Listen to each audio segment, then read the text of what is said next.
You're about to watch a video that's an excerpt of one of my online courses, free sample if you will. If you enjoy it, please get in touch, dan@brojo.org, and let me know what you think.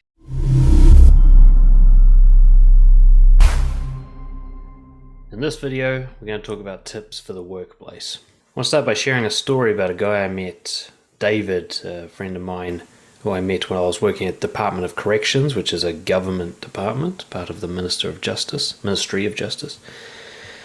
This was a guy, one of the first I'd ever met, who was exactly the same no matter where you saw him. He was the same at work as he was out fishing, as he was down the pub, as he was with his family, as he was at a funeral. I'd seen him in all of these situations. And in all of them, he had been the same guy. He spoke the same, he acted the same sense of humor, everything. The reason I bring him up is because he was the first of a few examples that helped break a limiting belief I had that you must be different, aka professional, in the workplace. It's simply not true. If you can get away with being genuine and in some ways unprofessional in a government department that's heavily scrutinized by the media, then you can get away with it anywhere. The only way to get away with it is to be unashamed of it. So I want to plant a seed in your mind at a deeper level that you being yourself can be done successfully without much risk in almost any job, or at least any job that's right for you. And this idea of professionalism and pretending to be this weird, robotic, unhuman-like thing in order to fit into the workplace, that is a limiting belief. It's not true, and it's actually holding you back in your career. The next point I want to make is a warning. Nobody cares about your career as much as you do. It was a very helpful piece of advice I received at the beginning of my career in the Department of Corrections. It was this wake-up call to my people-pleasing in the workplace. All these things I was doing were partly to serve the aim of helping my career. I thought if I please all these people, they will want to reciprocate in some way should I need them when my career development requires support. But what this warning helped me realize was that these people are all busy focusing on their own careers, not mine. Nobody cares about my career development as much as me, not even close, not even that really kind boss or that really helpful associate or whatever. So you have to keep in mind, when it comes to you developing your career, you've got to put yourself first. And this doesn't mean you have to crush other people and be selfish. You just got to let go of the idea that someone else is going to do this for you. You've got to do it for you, and that means you taking care of yourself. So let's talk about some of the ways that you apply this practically and at the same time help you recover from nice guy syndrome. One of those is a concept, very simple: say no more than you say yes. It's the opposite of what we're taught. We're taught to be yes men or yes women. We're taught to agree and nod along and do everything our boss says and be a good little worker, and then that's how you rise up through the company and through your career. It's simply not true. Any of the top most successful entrepreneurs in the world will tell you that saying no is one of the key elements to their success. You should only be saying yes to the thing that supports your career goals. Anything else you should say no to, which includes saying no to your boss. It includes saying no to that attractive coworker that you've got a crush on. It includes saying no to a client who complains a lot and wastes your time. It means you only say yes to something that serves the dream, the grand goal. You have a picture of what you want to do with your life, your vocation, the work that gives you great passion. Every single suggestion or command or instruction should be viewed with the filter of, does this serve the goal? Does this take me closer? If the answer is no, then your answer is no. There's also another myth that holds nice guys and indeed everybody back in the workplace, and that is the one of status. The idea that people are higher above you in the hierarchy and that somehow makes them better people who deserve different treatment. Most people are kinder to their CEO than they are to the janitor in the building. That's nice guy people pleasing. That's looking at people as status supporters and going, I don't need to be nice to that person because there's no value there. And I need to be really nice to that person because they're a big decision maker, and kind of adjusting according to everybody. That's being fake. And it's also very manipulative and very materialistic, very inhumane. If you want to be confident, you must treat everyone as equals. They're all just human beings. They're just primates. I don't care if they're wearing a suit and tie. I don't care how much they get paid. It's still just a skeleton covered in flesh and skin. It doesn't matter what their title is. It doesn't matter what everybody else thinks of them or how they treat them in terms of their status. You must see them eye to eye. They are your peers, and nothing more, nothing less. So no preferential treatment to those above you, and no degradatory treatment to those below you. There is no above and below. These are just people. Ironically, you treat them as just equals, and you're more likely to rise up. You're more likely to be respected by those above if you look them in the eye rather than kiss them on the ass. Workplaces are a great place to practice confrontations because you're chucked into an environment with people you generally didn't choose to work with, and there's going to be differences of opinion. Plus, your income is largely dependent on other people wanting you to do things, and some of those things are going to compromise your values or even just simply compromise the contract that you signed. You must be having regular confrontations to protect your career. If you've been comfortable and easygoing in your career for a long period of time, that means you're taking a lot of crap from people. Guaranteed that you are compromising yourself. If you haven't had a confrontation within the last couple of weeks, you must be compromising yourself, almost certainly. Or you're working with the best people ever who want to serve your values, which is unlikely. So stand your ground even on petty issues. No matter how small, no matter how unimportant it is to what the project is or whatever. You're here to recover from nice guy syndrome. That's your priority here, at least for now. So every confrontation is an opportunity to build that resilience, to build that tough skin, to get better at communication skills, to practice letting go of being a nice guy and start being honest instead. You don't have to start a big fight. This doesn't have to be a conflict.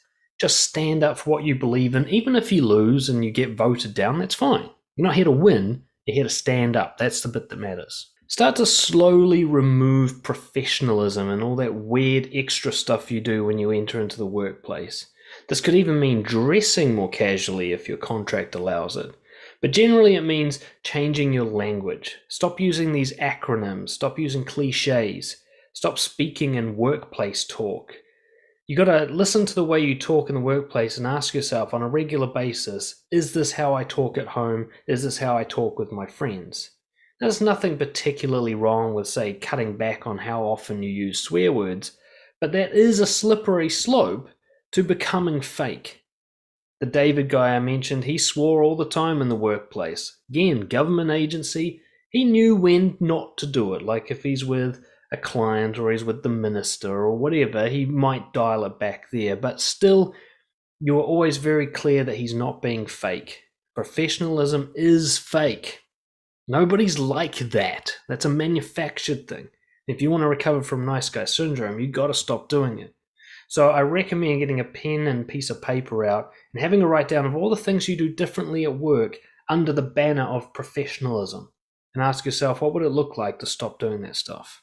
If you want to get really bold, if you want to end up in a really satisfying, passionate career that you're excited to go to work to, one that is so good that you're embarrassed to get paid for it, then you're going to have to step up the bravery. And the way to do that is to prioritize honesty over job security. Look at it this way. The mindset of a confident person is, if being honest will get me fired, then I'm going to get fired. Because the thing is, if this job is right for you, if this career path is right for you, if this company is right for you, you being honest won't get you fired. Honesty supports an ideal career if you're in the right place and it fits and aligns with you. So if you have to adjust your honesty to stay there, you're in the wrong place. At the very least, the people there don't support you. But more likely, and I've done a lot of career work with my clients, they're usually in the wrong field entirely. They're nowhere near where they should be. They're working in advertising when they should be a chef. They're working in insurance when they should be a podcaster. They're so often miles away because they stuck with something that was familiar, something they were good at, something they got approval for, instead of something that was genuine and something they were passionate about. Honesty will help you move from one to the other, but it could be a painful transition. You might even want to save up a bit of cash in preparation for being more honest, just in case you might go for a couple of weeks without a job. Don't panic about it. There's a really good chance that you're good at getting jobs and you just freak yourself out by catastrophizing. I'm sure if you get fired for being honest, you'll have no problem finding more work. If you're a manager, Rather than trying to look like the good person all the time, delegate and give the glory to the others. Lead from behind. And what that means is your team are the stars and you're like the hidden puppet master behind the show. You don't get any of the credit, but you're making sure that they're the stars. You're promoting them, you're encouraging them, you're coaching them to be the best that they can be, to enjoy their job as much as they possibly can. Imagine that you own the company and you want the company to do well rather than for you to look good. Be that kind of manager. And as you might have already guessed, you need to start preparing mentally for the uncomfortable revelations that might occur if you start having integrity, bravery, honesty in the workplace. You might discover that at the very least the specific place you're working at isn't right for you, but more painfully you might discover you're on totally the wrong track altogether. You shouldn't be here. You are not doing the thing you're supposed to be doing. I have total faith that you can do the thing you're supposed to be doing. I mean, look at me. I make money just talking honestly for a living. That's all I do, really. That's how viable any career really is. You've been conditioned and programmed to believe that a very small, specific subset of skills are all you're able to do to have a viable career. There are people out there who make money just making eye contact. Look at YouTube. There are people who make money just ranting their opinions and ideas. Anything can make money if you're brave and committed and willing to learn. So let go of the idea that your career must be something you don't enjoy, this 9 to 5 that you hate because you need the money. A truly confident, bold, non-people pleaser person is prepared to make a little sacrifice right now to get uncomfortable, to find the thing they're supposed to do with this one life that they've got. Thank you for showing an interest in the Nice Guy Brotherhood, a group coaching community program for nice guys and people pleasers who want to become more confident and assertive to do better in their relationships and their careers. This is also for any man who wants to become more masculine, more bold, more honest, and more authentic.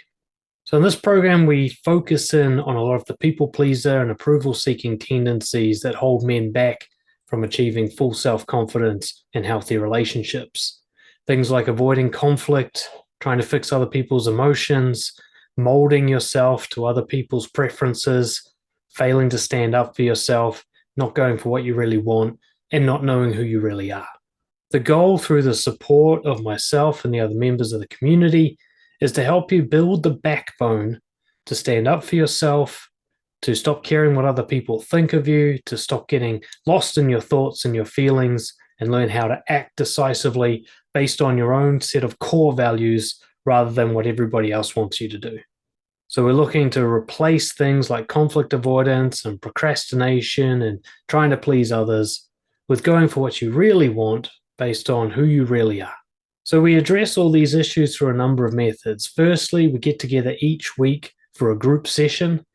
Now, part of that is what's called hot seat coaching, which is somebody gets on the mic with me and we do a coaching session in front of the others, and everybody gives their feedback and support, and we can deal with specific issues that's coming up for that person in their life in relation to building confidence and overcoming nice guy syndrome. We also have group discussions during these calls. We share links and resources, feedback, questions, and everything we can do to support each other's growth. And then also alongside these group calls, you get access to my full online library of self-development courses, which includes things like building rapport, setting boundaries, and learning to confront your fears. Now, if you're interested in the group, we have a deal where you get your first month for just $1 so that you can try it before you buy it and get a sense if it's really right for you and if these are the people that are going to help you achieve your goals. Once your first month is up, if you want to continue, then we have a monthly membership subscription. It's $250 US per month for full access to everything. This includes the entire archive of recordings from all the calls that we've had so far. And if you come along with a friend, both of you will get a 50% discount for joining together. There's what we call a zero risk guarantee. If at any time you're unsatisfied with the program, you can quit and you'll get your money from the last month given back to you, no questions asked. So come and check it out. If nothing else, for $1, you get access to everything for an entire month. No risk. I'll even return that dollar if you're not satisfied, because that's how confident I am that this program is going to change your life.